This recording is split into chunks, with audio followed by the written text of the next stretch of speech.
Hey everybody! Welcome to Blue-Eyed Diaries. Have you ever heard the story of Blue-Eyed Joe? No? Well, gather round. I've got one heck of an American tale to tell. But before we get started, please like and subscribe to the page so you can be notified every time we drop a new video. Thanks in advance. Blue-Eyed Joe. Joe was a boy who loved sports, and like a lot of boys, he dreamed of one day playing for the school football team. But unlike the other boys, Joe was something special. His legs were faster, his arms were stronger, and his brain worked quicker than anyone else's. Joe had that magic, what they called natural talent. But he was born with one thing that set him apart from all the other boys in town: blue eyes. In the town of Oaksford, blue eyes weren't just rare, they were a problem. The town was split, segregated by something as silly as eye color. Brown-eyed folks lived in the nice houses, ate in the cleanest restaurants, went to the best movie theaters, and played at the nicest arcades. They could sit anywhere they liked, and they walked through front doors like they owned the world. But people with blue eyes, they were called blues, and life was a little different for them. They had their own bathrooms, filthy ones, and water fountains that dripped brown water. They could only enter buildings through the back door, and even the law treated them differently. It was as if someone had decided that blue eyes meant you weren't quite as good, as smart, or as worthy. Joe didn't mind it much when he was younger. He was too busy running, jumping, and throwing things. But when he turned 16, things started to change.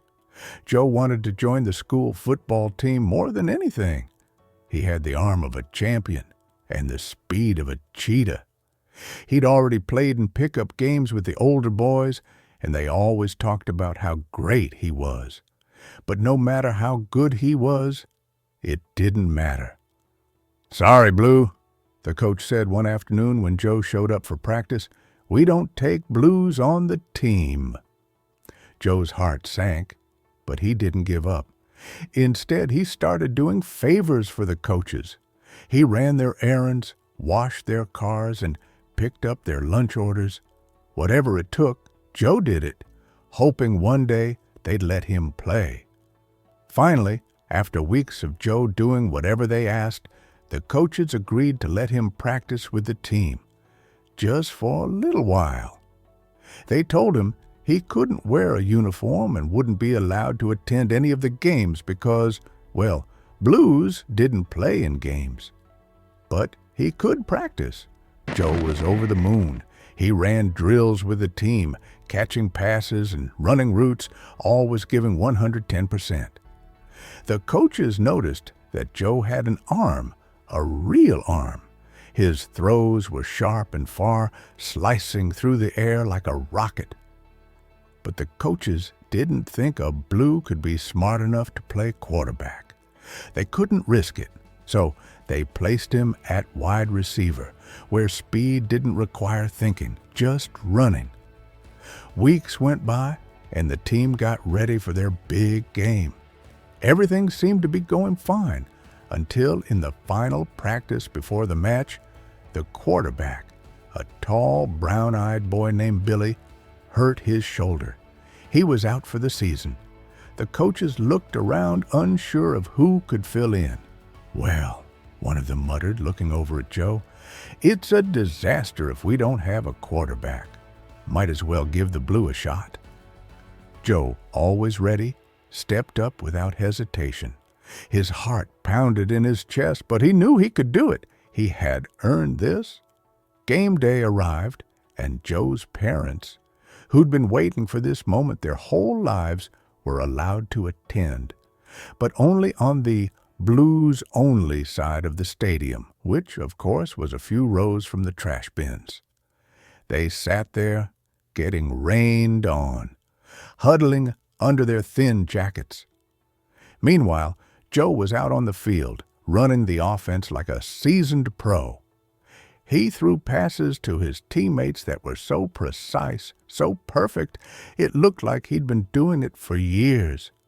The crowd was stunned, not believing their eyes. "How can this kid throw like that?" they whispered, half in disbelief, half in awe. Joe led the team to victory, throwing 2 touchdown passes and running for another. The coaches, who had thought of him as nothing more than a quick pair of legs, now saw the brilliance in his mind. After the game, Joe was named MVP. The coaches were amazed at what they had seen. They were hesitant, but they decided that maybe, just maybe, Joe could be the team's starting quarterback for the rest of the season. And that's exactly what happened. Joe played the rest of the season like a legend, leading the team to the championship and winning the game with a final pass that would go down in history. The town had never seen anything like it. Joe was the best player they had ever known. But despite all the success, no college would offer Joe a scholarship. No scouts came knocking on his door. No one wanted a blue on their team.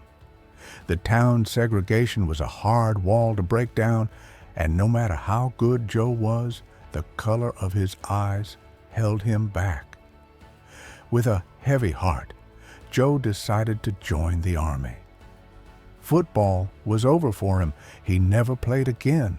Years later, when Joe came back to visit, he saw the old football field where he had once shined. The stands were empty, the grass overgrown, and the field in disrepair. But a new generation of boys, both with brown and blue eyes, played on that field together, never knowing the boy who could have been their hero. The town had missed out on the chance to see a generational talent because they couldn't see past the color of his eyes.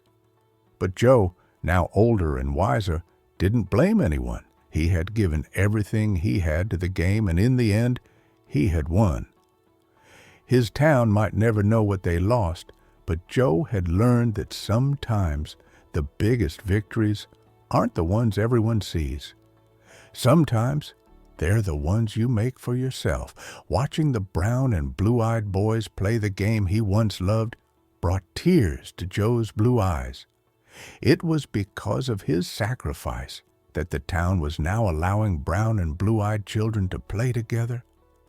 Joe decided right then that he still wanted to be part of the game, and he was going to apply for a coaching position at his old school. When Joe walked into the school, still in his military uniform, he noticed something different. There were no separate entrances for browns and blues anymore. There was only one water fountain being shared by all the children, regardless of eye color. Bathrooms were only separated by male and female genders. As Joe looked around in disbelief, he suddenly heard a familiar voice call out, "No blues on the team." Joe turned to see his old coach, now dressed in a suit, walking toward him with a smile on his face. "Joe, is that you?" Before Joe could answer, Coach had grabbed him in a bear hug, lifting him off the ground. Joe managed a puzzled smile. "Hey, Coach, that's Coach Principal to you now," the man joked with a laugh. The two reminisced for hours, laughing and talking about the great season they'd had when Joe led the school to its only state championship. Coach couldn't apologize enough for how he and the Browns had treated Joe and the other Blues of Oxford. He offered Joe the head coaching position for the football team, and Joe proudly accepted. That year, the team went undefeated, winning its second state championship.